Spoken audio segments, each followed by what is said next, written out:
8वां श्लोक।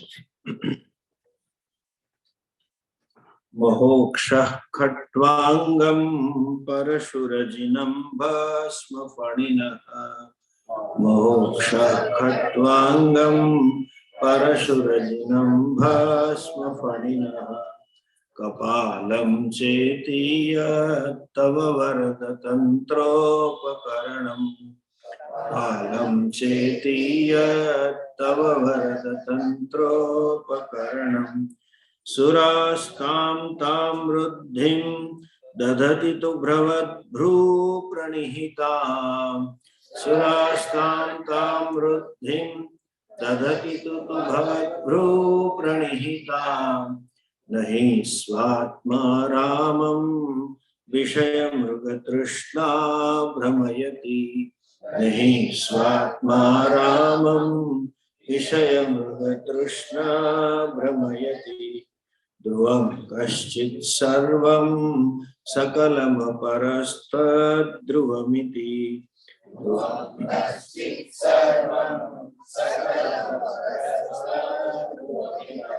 परौ द्रव्याद्रव्ये जगति गदति व्यस्तविषये।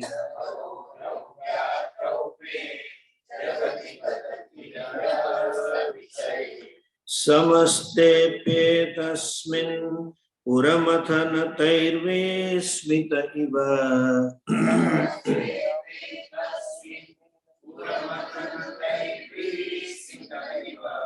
स्तुवञ्जिह्रेमि त्वां न खलु ननु दृष्टा मुखरता।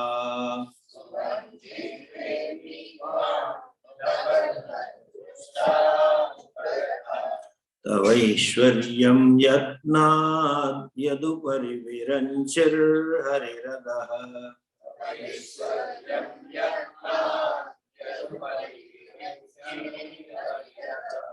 परिच्छेत्तुं याता वनलमनलस्कन्धवपुषः।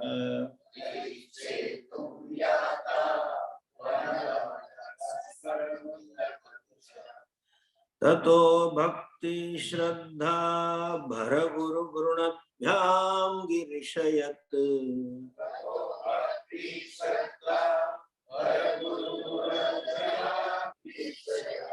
स्वयं दस्ते ताभ्यां तव किमनुवृत्तिर्न फलति।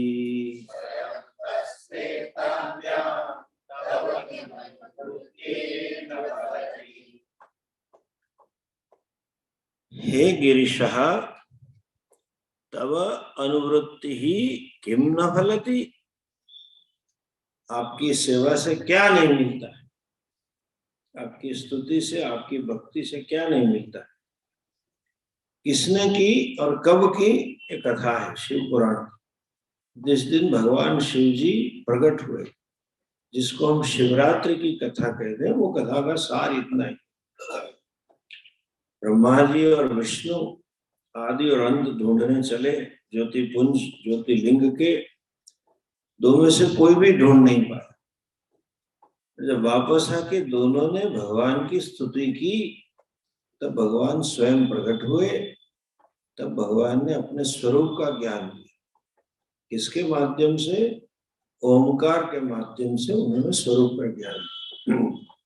ओमकार का प्रागट्य उसी दिन हुआ, ओमकार की अभिव्यक्ति उसी दिन हुई। तब से ये अति मंगलकारी कहा जाता है। कल हमने मंत्र भी बताया। ओम और अथ शब्द मंगलाचरण के प्रतीक है। लेकिन कैसी भक्ति होनी चाहिए, ये विशेषण बहुत इंपॉर्टेंट है। श्रद्धा भक्ति गुर गुण, श्रद्धा भक्ति भ्याम गुणभ्याम गुरु।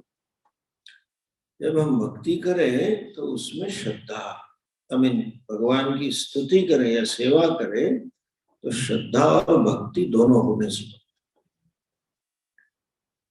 श्रद्धा बगैर और भक्ति बगैर भी लोग सेवा कर सकते। जैसे हमने कल बताया कि श्रद्धा बुद्धि का गुण है। बुद्धि की शरणागति को ही श्रद्धा कहा जाता है, एक भाव नहीं है। बुद्धि की क्या शरणागति है? अपने पूर्वग्रहों की शरणागति, अपने आग्रहों की शरणागति, अपनी ग्रंथियों की शरणागति, वो हम छोड़े। जो हम मान रहे हैं वो सत्य न भी हो सकता है, वो स्वीकार करके जो भगवान या शास्त्र कह रहे हैं वो समझने का प्रयत्न करना, उसे श्रद्धा कहते हैं, बुद्धि का गुण।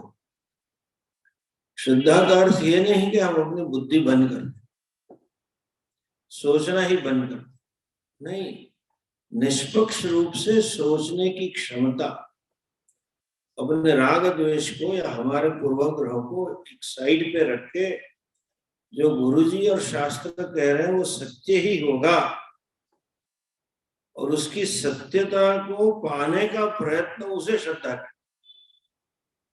वो सत्य ही है और मैं स्वीकार कर ही लूं सोचे बगैर, उसे अंधश्रद्धा कहते हैं।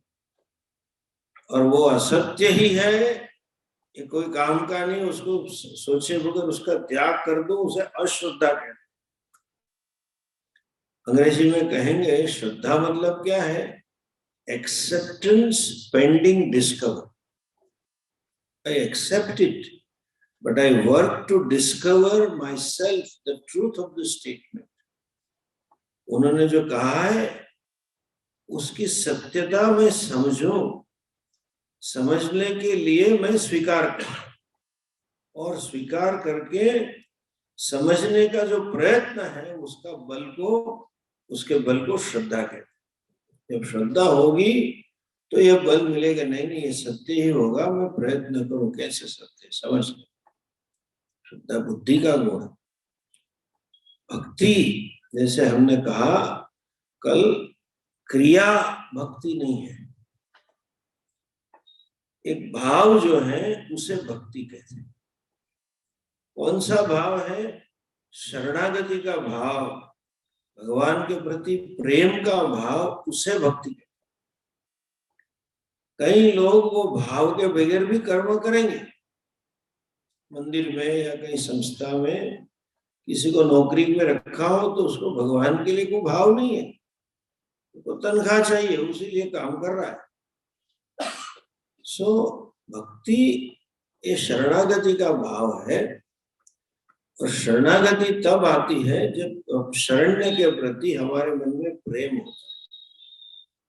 कल हमने जैसे कहा जहां प्रेम होता है वहां शरणागति अपने आप हो जाती है। एक महिला को अपने बच्चों के प्रति प्रेम है तो उसको समर्पित रहती है। शरणागति सिर्फ मंदिर में, शरणागति सिर्फ पूजा समय नहीं है, हमारे व्यवहार में भी कर्माध्यक्ष कर्मफल दाता के प्रति हमारी शरणागति। जो परिस्थिति में हमें भगवान ने रखा है वो परिस्थिति का सहर्ष स्वीकार करना, उसी को भक्ति कहते हैं। दोनों चीज होनी चाहिए, बुद्धि भी समर्पित होनी चाहिए और भाव भी समर्पित होना चाहिए। जब कभी हम प्रयत्न कर रहे हैं कुछ पाने का भगवान से या स्वयं भगवान को पाने का, और हमारी साधना सफल नहीं होती है, तो उसका अर्थ यही हुआ कि कहीं हमारी भक्ति या हमारी श्रद्धा ठीक नहीं, उसमें कहीं कमी रह चुकी है, उसे हमें पूर्ण करना है और वो श्रद्धा से आगे चलना है। ये दूसरा अर्थ है। शरणागति भी है श्रद्धा का अर्थ। शरणागति भी तब आएगी जब थोड़ा बहुत अहंकार कम हो, मैं कुछ हूं, मैंने सिद्ध कर लिया है, ये जब भाव होता है तो भक्ति कैसी होती है? बिजनेस डील होती है। मैं इतना करता हूँ, भगवान तो ये कर लेगा, ट्रेडिंग होता है भगवान के साथ। तो शरणागति नहीं है, जिसको स्वामी जी कहते थे you make him an accomplish for earth काम। कुछ पाना है इसलिए उसका सहयोग मांग लिया, जरा तू उसमें मदद कर ले, बाद में बाय बाय, तुम्हारे रास्ते में अपने रास्ते। ये भक्ति नहीं। अच्छा है शुरुआत में कुछ करना, लेकिन चाहे हम उस भावना से जाएं लेकिन आखिर में भक्ति कब होती है? जब हमारे मन में कुछ पाने के लिए नहीं है, सिर्फ उसे ही पाने के लिए। अक्सर मंदिरों में संतों के पास 99.99% लोग ऐसे ही आते, उस दुख की निवृत्ति चाह रहे हैं कि हमारे घर में ये पीड़ा है, हमें ये शारीरिक पीड़ा है, बच्चे का कुछ है, बेटी का कुछ है, हस्बैंड का, वाइफ का, भगवान को दूर कर दो, पाप अक्षय आप कर लो, या तो मेरे पास है जो कुछ उसमें थोड़ा ज्यादा है, अर्थात गाड़ी तो है लेकिन छोटी, अभी जरा बड़ी गाड़ी आ जाए 40 लाख वाली, इतने पैसे। घर तो है लेकिन छोटा है, जरा बड़ा 2-3 करोड़ का घर आ जाए, ऐसा कर दो। कोई ऐसा कह रहा है कि बस भगवान से मिलने ही जा रहा हूं, आपसे प्यार है तो आपको बस मिलने आ रहा हूं। जब ये भाव मन में होता है तब भक्ति की शुरुआत होती है। मुझे कुछ नहीं चाहिए, और अगर चाहिए तो सिर्फ मोक्ष चाहिए आपसे। कभी कभी मेरे मन में विचार भी आता है, शायद किसी को अच्छा न लगे, द्रौपदी बड़ी मूर्ख महिला थी, इसे तो उसके बारे में कहा बड़ी बुद्धिमान थी, महाभारत में वर्णन है, बड़ी तेजस्वी थी। क्यों? कि जब सभा में युद्ध में हार गए सब, जुआ में युधिष्ठिर, द्रौपदी को भी दांव पे लगा ली, उसको भी हार गए, शकुनी उसको पकड़ के ले आया। अरे शकुनी क्या, उसका भाई दुशासन, वो ठीक तरह से उसने वस्त्र भी नहीं पहने, उठा के ले आया, और सबके सामने उसका वस्त्रहरण हो रहा है। ठीक, उसने सबसे सहाय मांगी, अपने 5 पति से नहीं। पति किसे कहते हैं? पति का अर्थ यह है पाति रक्षति इति पति, न तो बाजयति इति पति। जो झगड़ा करे वो पति नहीं कहा जाता, जो उसकी पत्नी की रक्षा करे। कैसी रक्षा, जरा समझिए। आजकल विमेन एम्पावरमेंट वाले को बहुत बुरा लग रहा है, सामने I know how to protect myself. शहरी अर्बनाइजेशन में कोई ऐसी शारीरिक आवश्यकता नहीं होती है, 99%, कई लोग ऐसे होते हैं।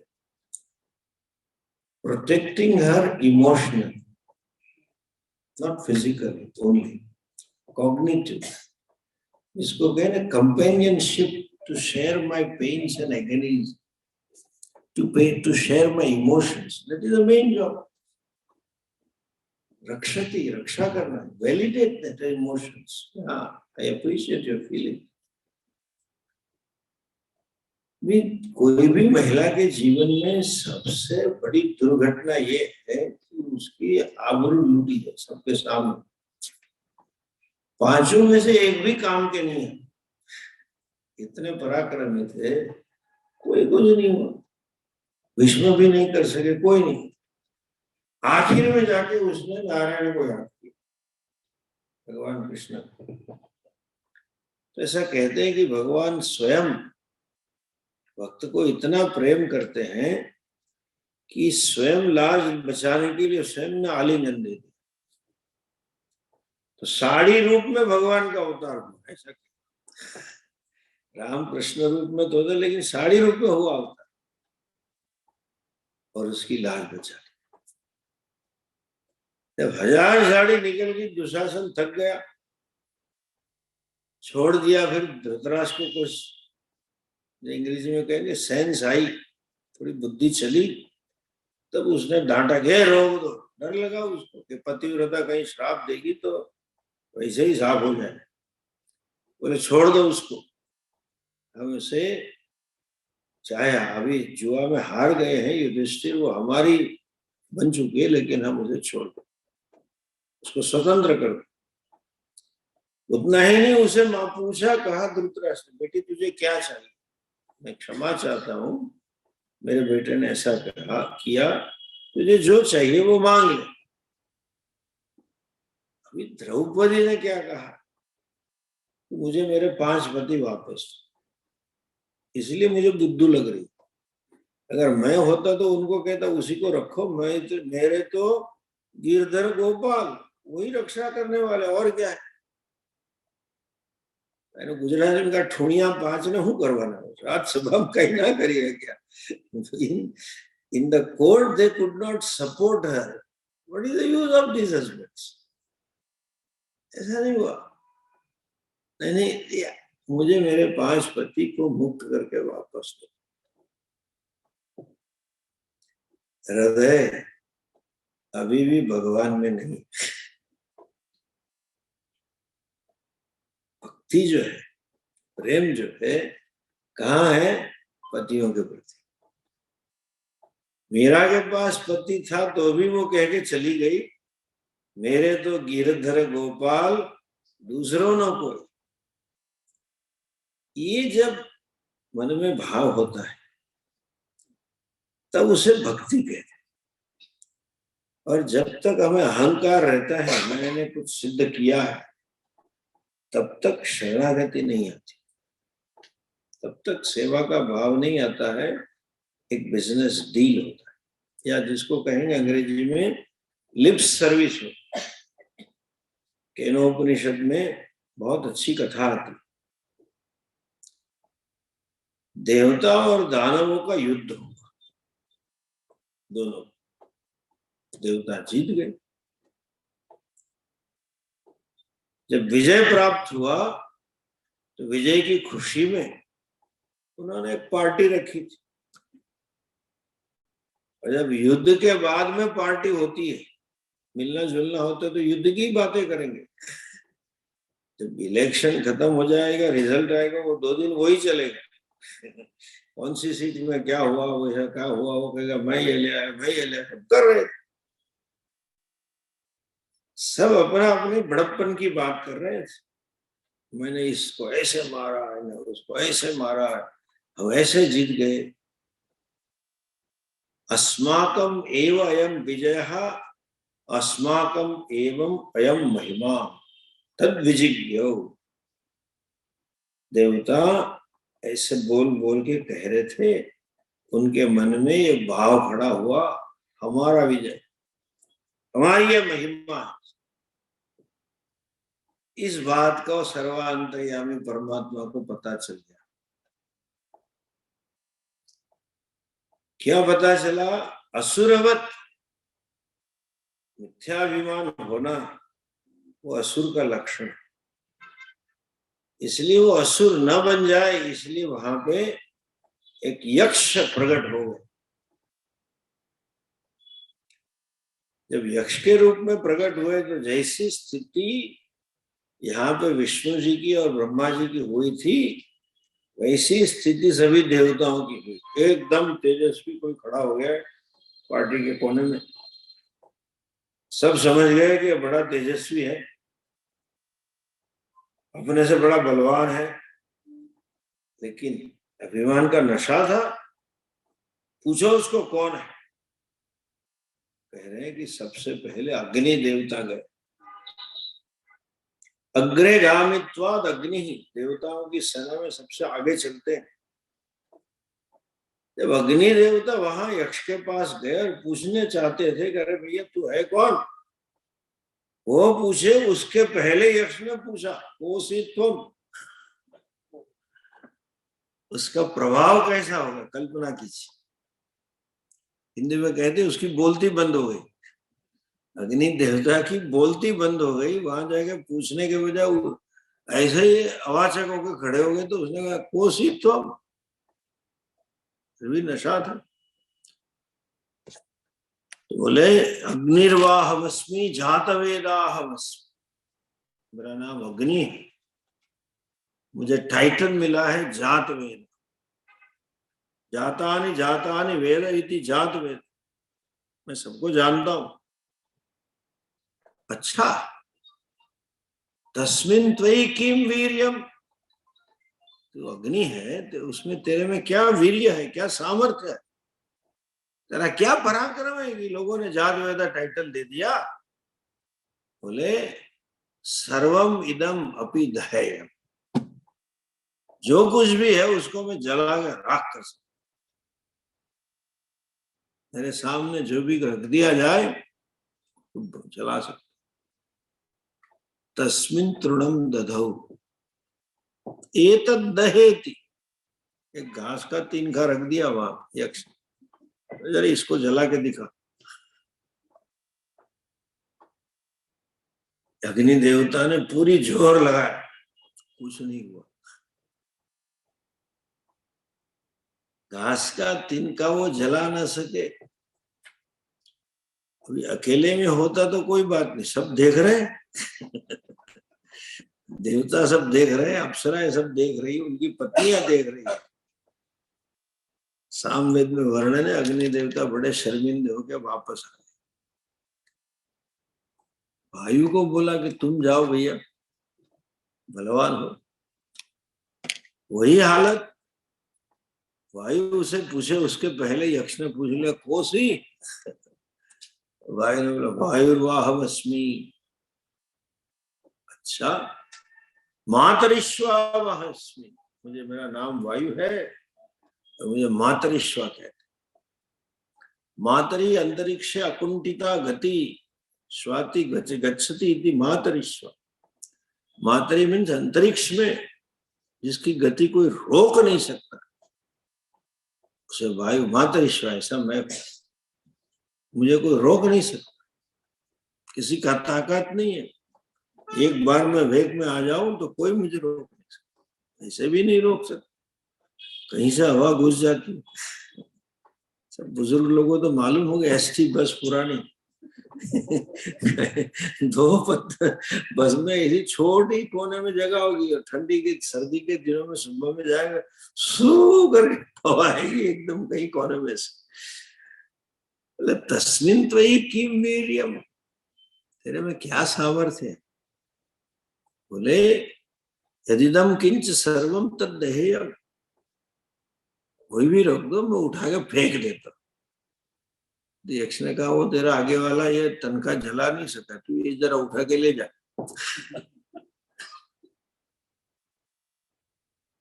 भाई ने सब पूरा प्रयत्न किया, कुछ नहीं हुआ। सबके सामने, गुजराती में क्या कचरो थई गयो बेचारा सबके सामने आबरू चली गई। वायु देवता ऐसे मुंह लटकाए वापस आए। अभी तो कोई चारा ही नहीं था इनको, राजा को ही जाना पड़ेगा, इंद्र को ही भेजना पड़ेगा। इंद्र जब स्वयं गए, उनके जाने से ही वो यक्ष से अंतर ध्यान हो गए। जब वो अंतर ध्यान हो गए, इंद्र वहीं विनम्र भाव से खड़े रहे, श्रद्धा भक्ति भ्याम, श्रद्धा और भक्ति से युक्त खड़ा हुआ। जब थोड़ी देर वहां खड़े रह के स्तुति की, तस्मिन्नेव आकाशे हैमवती उमा आ जगह, उमा जी का प्रागट्य हुआ। ज्ञान स्वरूपिणी ब्रह्म विद्या स्वरूपी है उमा, जो है वो ज्ञान स्वरूप, ज्ञान स्वरूप उमा शिव जी की पत्नी। शिव जी क्या करते, संहार करते, प्रलय कर देते सबका। वो तो ठीक है, कथा में पृथ्वी का प्रलय है, ब्रह्मांड का प्रलय है। प्रलय होना मतलब अहंकार का नाश, वही संसार का प्रलय। और भगवान को प्रलय करने के लिए शक्ति चाहिए। उनकी शक्ति कौन है, उमा। अहंकार का नाश कब होगा, जब ब्रह्म विद्या रूपी शक्ति हमें प्राप्त हो। सभी इच्छा, अहंकार की अभिव्यक्ति तृष्णा में, अहंकार की अभिव्यक्ति कामना में। सभी तृष्णा सभी कामना का विनाश कब होगा, जब आत्मज्ञान होगा। तो ब्रह्म विद्या। प्रजहाति यदा कामान सर्वान् पार्थ मनोगतान् आत्मन्येवात्मना तुष्टः स्थितप्रज्ञस्ततोच्यते। आत्मनि एव आत्मना तुष्टः तस्मात् सर्वान् कामान् प्रजहाति। वो अपने आप में तुष्ट परिपूर्ण है, क्योंकि अपने आप को आत्मा को पूर्ण आत्मा को पा लिया है, इसीलिए सभी कामना से मुक्त है। वही अहंकार का प्रलय। शक्ति कौन है? उमा है। उमा देवी ने इंद्र को ब्रह्म विद्या का उपदेश दिया। बोले ब्रह्मणः विजय विजयत्वम। आपको जो विजय मिला है वो अपना नहीं है, किसी का, आपका खुद का नहीं है, किसी का है। जो भगवान अर्जुन से गीता जी में कह रहे हैं, मयि एव निहिताः पूर्वमेव निमित्त मात्रम भव सब। तो सिर्फ निमित्त है, मैंने उन सबको पहले से मार ही दिया है। तेरा काम तो सिर्फ मरे हुए को मारना है, तुझे कुछ नहीं करना है। इसीलिए भगवान ने शक्ति का संचार किया, तब आप लोग विजय पा सके, उनकी कृपा से। आसुर यह है कि जो भगवान की कृपा को ही स्वयं का सामर्थ्य मान, ऐसा देवता न हो, इसलिए भगवान ने चमत्कार करके यक्ष को प्रकट किया। जब इंद्र ने श्रद्धा और भक्ति से उनकी स्तुति की, तब भगवान प्रकट हुए। तो स्तुति का फल क्या है? ताभ्याम स्वयं तस्थे। दोनों के सामने आप कैसे हुए? प्रकट हुए। अर्थात भगवान के दर्शन के लिए असाधारण कारण क्या है? श्रद्धा और भक्ति।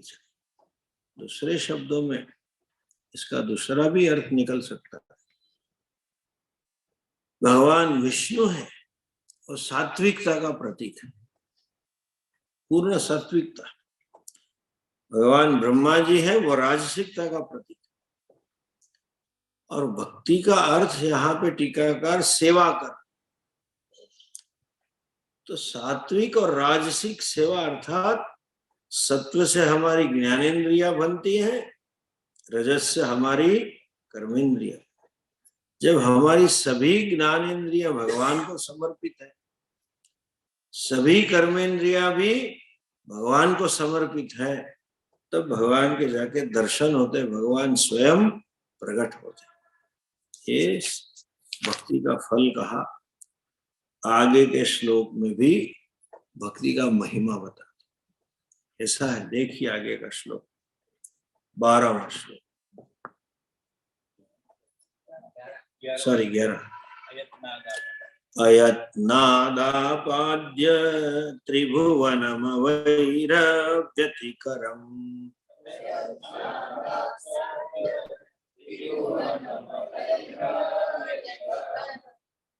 दशास्यो यद्बाहून् दशास्यो यद्बाहून् अभृतरणकण्डूपरवशान्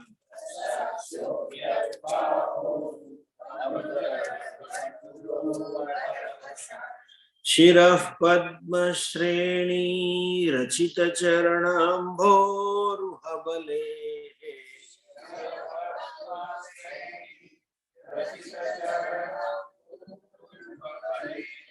स्थिरायास्त्वद्भक्ते स्त्रिपुरहरविस्फूर्जितमिदम्।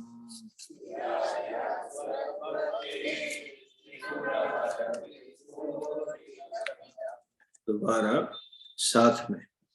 अयत्नादापाद्य त्रिभुवनमवैरव्यतिकरम् दशास्यो यद्बाहून् अभृतरणकण्डूपरवशान् स्थिराया त्वच्चरणाम्भोरुहबले स्थिरायास्त्वद्भक्ते त्रिपुरहरविस्फूर्जितमिदम्।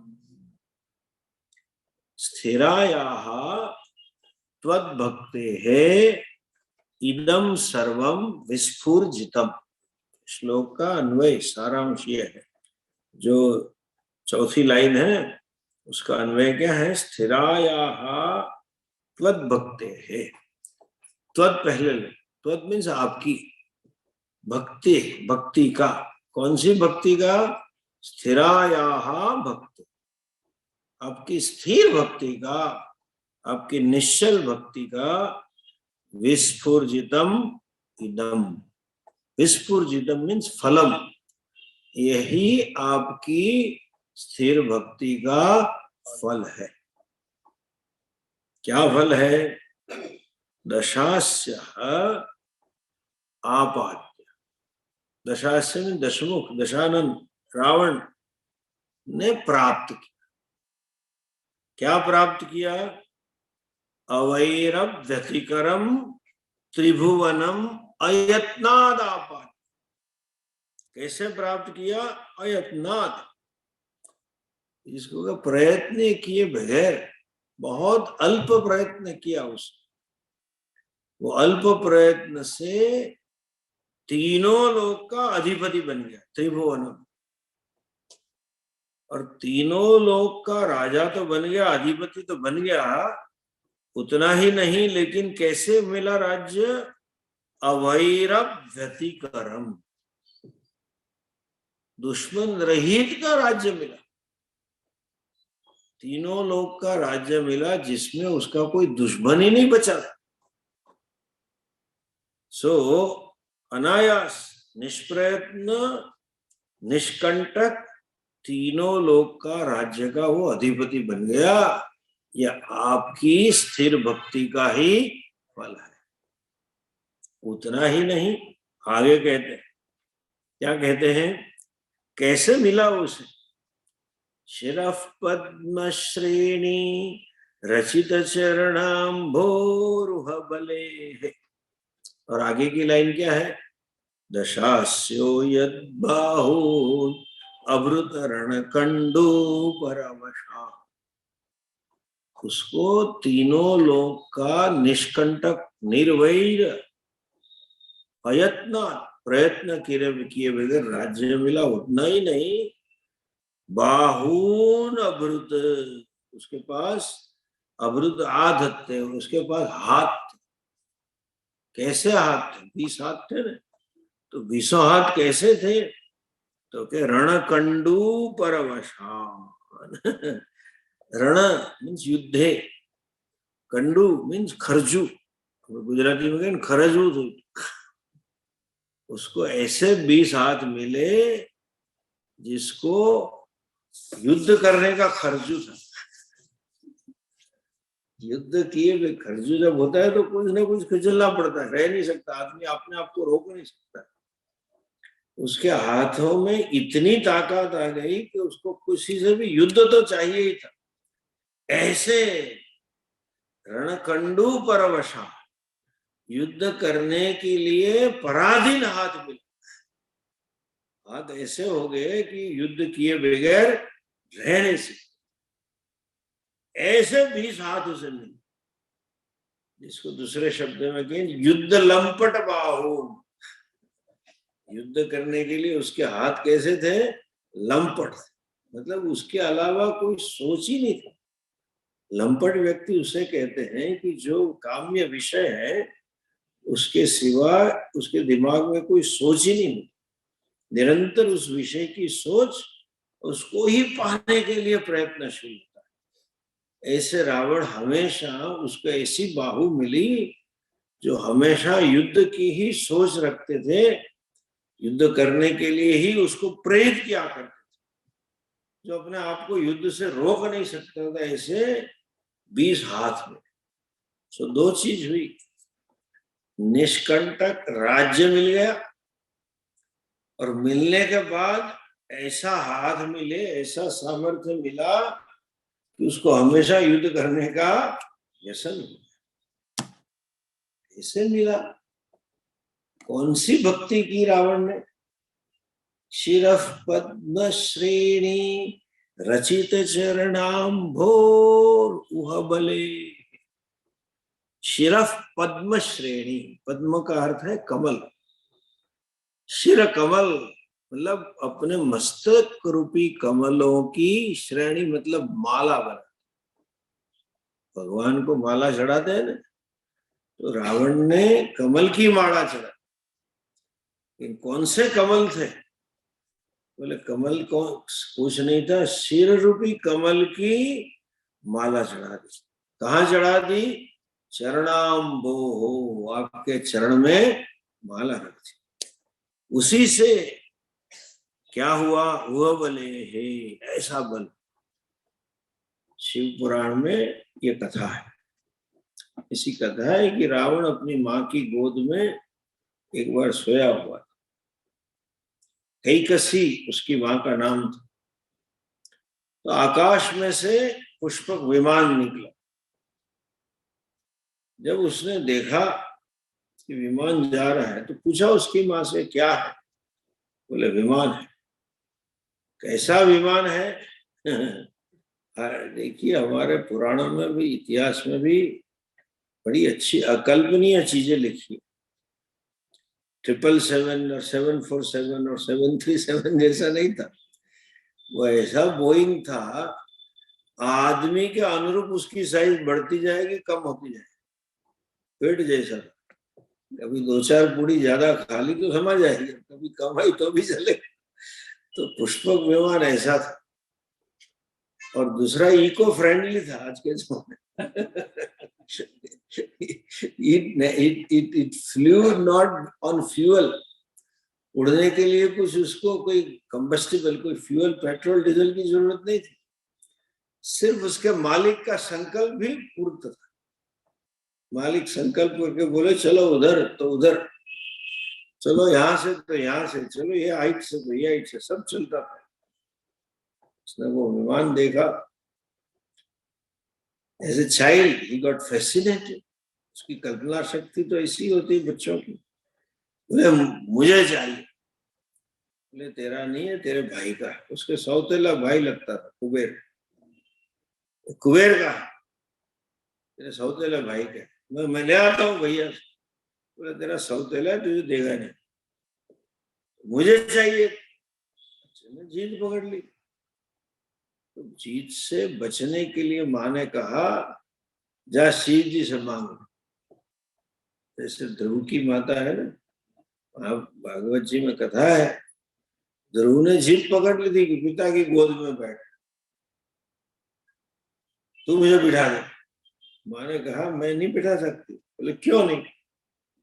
चल, छोटा बालक है, 5-7 साल का, क्या समझ पाएगा? तो फिर आखिर में थोड़ा बहुत समझे या नहीं समझे। बोले जा, तुझे बैठना तो भगवान से मांग। तो कैसे, कहाँ मिलेंगे भगवान? बोले जंगल में जा और तप कर। चला गया बालक निर्दोष। उसी तरह रावण की माँ ने कह दिया कि जा शिव जी के पास मांग ले। अभी मांग लेता हूँ। बोले ऐसा नहीं मिलेगा, तप करना पड़ेगा। जा जंगल में कर तप और शिव जी दे देंगे।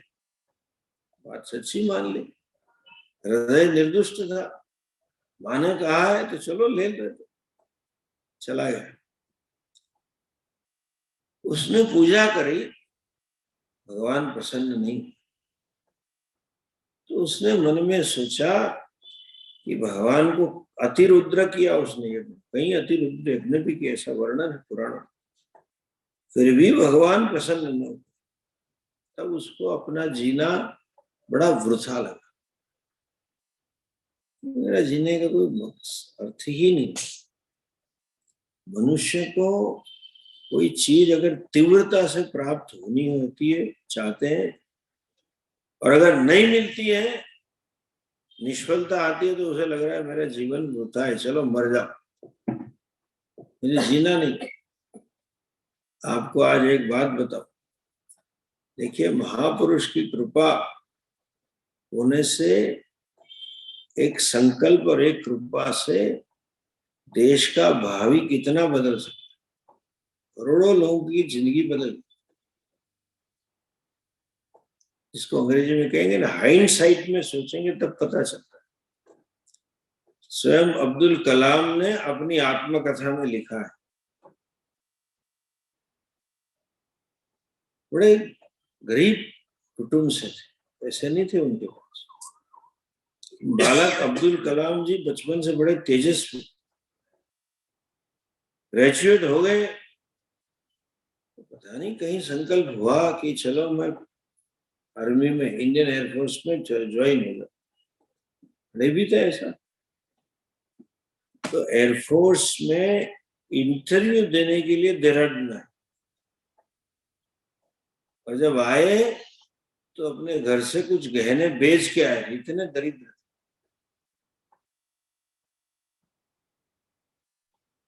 और इंटरव्यू में रिजेक्ट हो गए। देहरादून से रिजेक्शन मिल गया तो सोचा चलो अभी गंगा जी में ही चले जाएं, वृथा है जीवन जीना,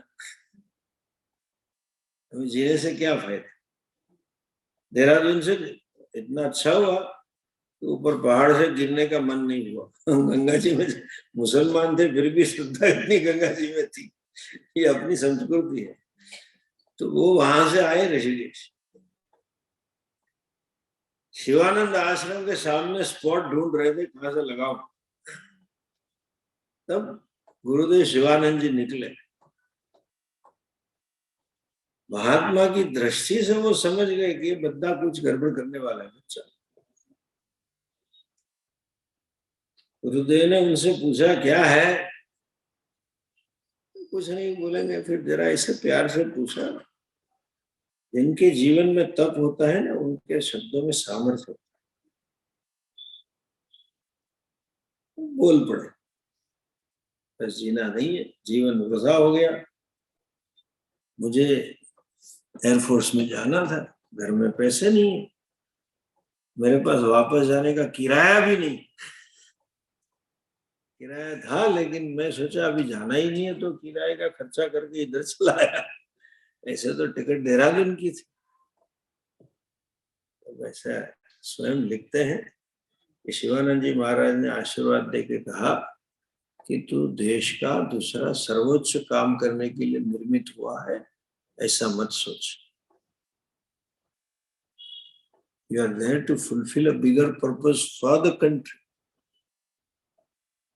और स्वयं ने उसको पैसे दिए घर जाने के। देखिए उसने देश को कहाँ भेज दिया, मिसाइल मैन, इंटरकॉन्टिनेंटल बाइलिस्टिकल मिसाइल जो विश्व के उन्होंने जब निकाली 6 देशों के पास, भारत उस क्लब में आ गया। निष्फलता आने पर अपना जीवन वृथा लगता है। रावण को भी ऐसा लगने लगा चलो मर जाते हैं, लालसा तो थी पुष्पक विमान की, तो पूरा मरने का सोचा नहीं, पार्शियली मरते। उसने सोचा कि मेरे 10 मस्तक हैं, चलो एक एक काटो। तो एक एक करके हर समयांतर पे 9 मस्तक काट दी। इसलिए कहा शिरफ पद्म श्रेणी रचित चरणाम्बो हो उह बले। उसने अपने मस्तक, कमल रूपी मस्तक की माला बना के भगवान को अर्पण कर दी। मस्तक होमने लगा। जब 10वां मस्तक उसने होमने के लिए तैयार किया तो मैं अभी उसको बलि चढ़ा दूं, तब भगवान प्रकट हो। और वर्णन आता है तब ने उस भगवान शिव जी ने लोकोत्तर, तीनों लोक में किसी के पास न हो ऐसे बल के उसको आशीर्वाद दिया। उसके पास ऐसा सामर्थ्य प्राप्त। क्या सामर्थ्य था आप कल्पना कीजिए। पैसा होना सबसे पहली तृष्णा होती, फिर भोग होना दूसरी तृष्णा होती। पैसा और भोग मिल जाए फिर सत्ता की तृष्णा होती, यश की तृष्णा होती, कीर्ति की तृष्णा होती, शासन की तृष्णा होती। रावण के पास कैसा शासन था, किस प्रकार से उसका सामर्थ्य उसे प्राप्त था। तो कहते हैं रावण का सामर्थ्य ऐसा था कि सभी देवता रावण के दास थे। साक्षात चंद्र देवता उसका छत्र लेकर खड़ा रहता था। वायु देवता उसके घर में झाड़ू पोछा लगाते थे और लंका का एयर कंडीशनिंग प्लांट मेंटेन करते थे।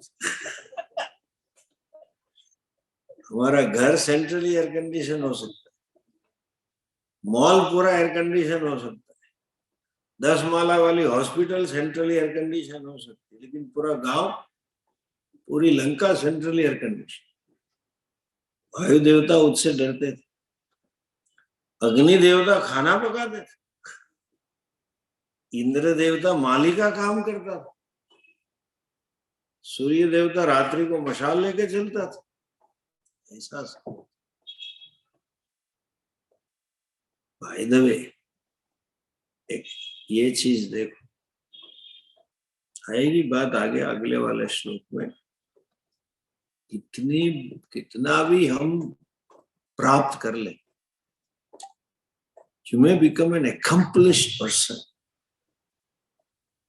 can become mighty person, बड़े पावरफुल बन जाओ, but you cannot become almighty. I can be mighty, but I cannot be. आप शक्तिमान बन सकते हो, सर्वशक्तिमान नहीं। दूसरी चीज, कितना यश हो, कितनी संपत्ति थी, हम और आप कल्पना ना कर सकते। हमने देखी है संपत्ति, ये ब्लैक गोल्ड वाले की, मस्कत के राजा के वहां हम गए थे भिक्षा के लिए, थाली सोने की थी। कभी 8-10 साल पहले सऊदी के राजा ने अपनी बेटी का महल बना के गिफ्ट में दिया शादी में, कमोड सोने का बनवाया। कमोड पैसे, लेकिन कभी सुना कि पूरा गांव सोने का, पूरी लंका सोने की थी। उसके बाद इतनी संपत्ति, इतने भोग थे। स्वयं हनुमान जी के श्री मुख से रावण के भोग का वर्णन, वो तो नैष्ठिक ब्रह्मचारी थे, कितनी मर्यादा से कहा। हर चौराहे पे, आज की मॉडर्न भाषा में कहे पब था, दारू फ्री में मिलता, कोई टैक्स नहीं था, नागरिक को जो सुविधा चाहिए, जो भोग चाहिए, रावण सब देता था। इतनी संपत्ति, इतना भोग, इतना यश, इतनी सत्ता, फिर भी एक सीता की कमी लगी। जब तक जीवन में आत्मज्ञान नहीं है, जब तक आप शास्त्र ठीक से पढ़ते नहीं हो, तब तक बाकी का सब, गुजराती में कहते हैं एकड़ा वगैरह मींडा है।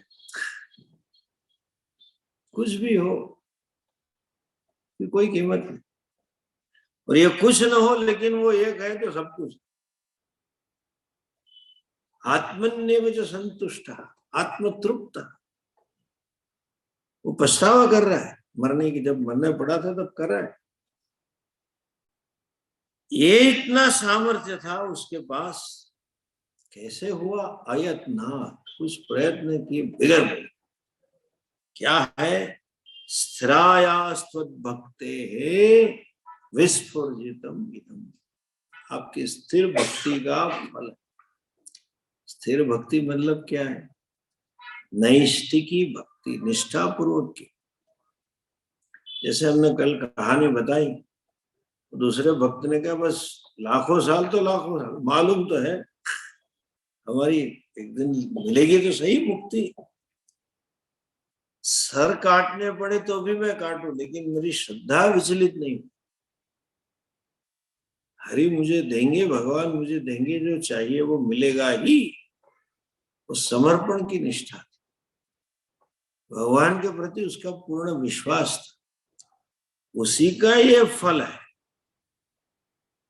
तुम जरा कहानी का सार समझ, ऐसा नहीं है रावण ने सचमुच में सर काटा, शायद काटा होगा तो भी उसके पास कोई टेक्नोलॉजी होगी कि एक काट के बाकी का ब्लीडिंग ना हुआ और जिंदा रह चुका। ब्लड तो निकलेगा बेचारे। ये जो मस्तक है ना, वो अहंकार का प्रतीक है। 10 सर काटना मतलब 10 प्रकार का संयम अपने जीवन में आना चाहिए, तब होना चाहिए। 10 heads है, they're symbolic of 10-fold विषय वासना। ज्ञानेन्द्रिया और कर्मेंद्रिया निरंतर अपने जो विषय है उसके भोग की ही तृष्णा करते रहते। उसको काटना मतलब उसके ऊपर अपना संयम नियमन दाखिल करना।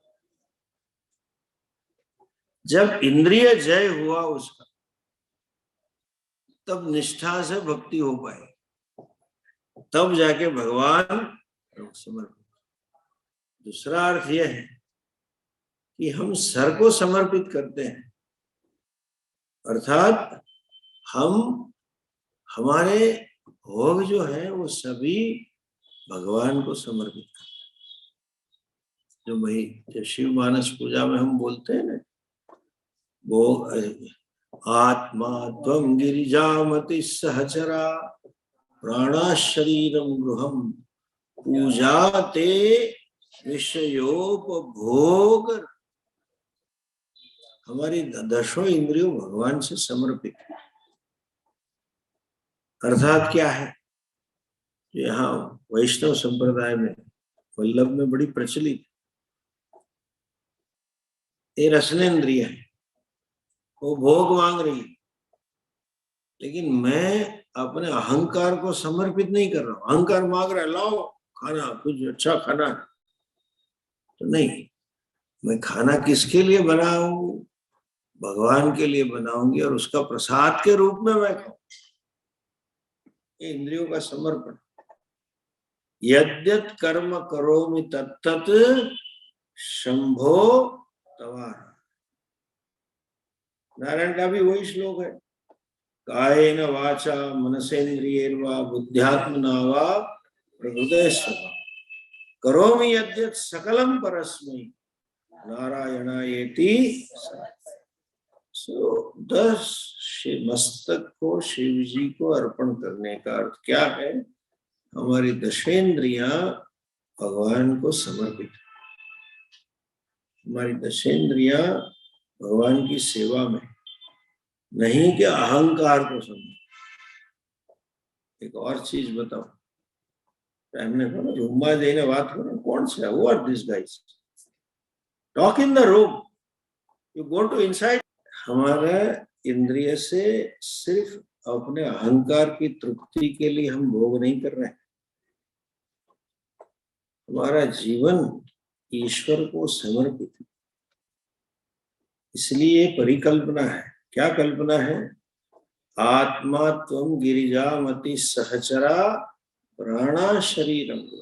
ये जो शरीर है ये भगवान का मंदिर है।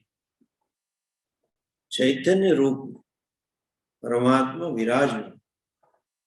इसलिए हम किसी से मिलते हैं तो हम गुड मॉर्निंग गुड इवनिंग नहीं कहते, राम राम नमस्कार करते।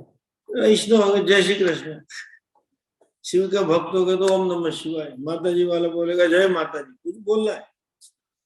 ईश्वर को आप जिस रूप में देख रहे हैं नमस्कार। स्नान भी कर रहे हैं तो अहंकार के लिए नहीं, मेरे ब्यूटी के लिए नहीं कर रहा। स्नान भी क्या है? अभिषेक। इसलिए स्नान करते समय यह श्लोक बोला जाता है, गंगे च यमुने चैव गोदावरी सरस्वती नर्मदे सिंधु कावेरी जलेस्मिन्। अहंकार के लिए स्नान होता तो बोलते डव पॉन्ड स्पीयर सब इसमें दिन को मेरी त्वचा को ठीक बना दो वो साबु को भी याद कर। इसीलिए हिंदू तिलक करते हैं, पुरुष और महिला। वो किसको तिलक है? भगवान को। श्रृंगार भी करना है, इसलिए गले में कुछ डालते हैं, कान में भी डालते हैं पुरुष। क्यों? वो भगवान का श्रृंगार। जो तिलक है it is not a beauty spot. आजकल मीडिया वालों ने बिगाड़ दिया है मीडिया कुछ सीरियल में हीरोइन होगी तो उसका तिलक भी एकदम रेड कलर का नाक दिखाएंगे। It is not meant for this. It is there to offer as an offering to भगवान। भगवान को चंदन लगा रहे हमारे शरीर में विराजमान। सो मैं जो कर रहा हूं वो किसके लिए कर रहा हूं? ईश्वर। सो दसेंद्रिया, ज्ञानेन्द्रिय से जो ज्ञान प्राप्ति का पुरुषार्थ है वो, कर्मेंद्रिय से जो कर्म हो रहे वो, यद्यत कर्म करोमि तत्तत् शंभो तवारा, ये भावना है। यही रावण ने अर्पण किया। जब ये अर्पण करते हैं तब ईश्वर के दर्शन होते हैं, तब ईश्वर की कृपा प्राप्त। आगे भी वर्णन है, कल बात करेंगे। ओम पूर्णमदः पूर्णमिदं पूर्णात् पूर्णमुदच्यते पूर्णस्य पूर्णमादाय पूर्णमेवावशिष्यते। ओम शांति शांति शांति। हरि ओम। श्री गुरुभ्यो नमः। हरि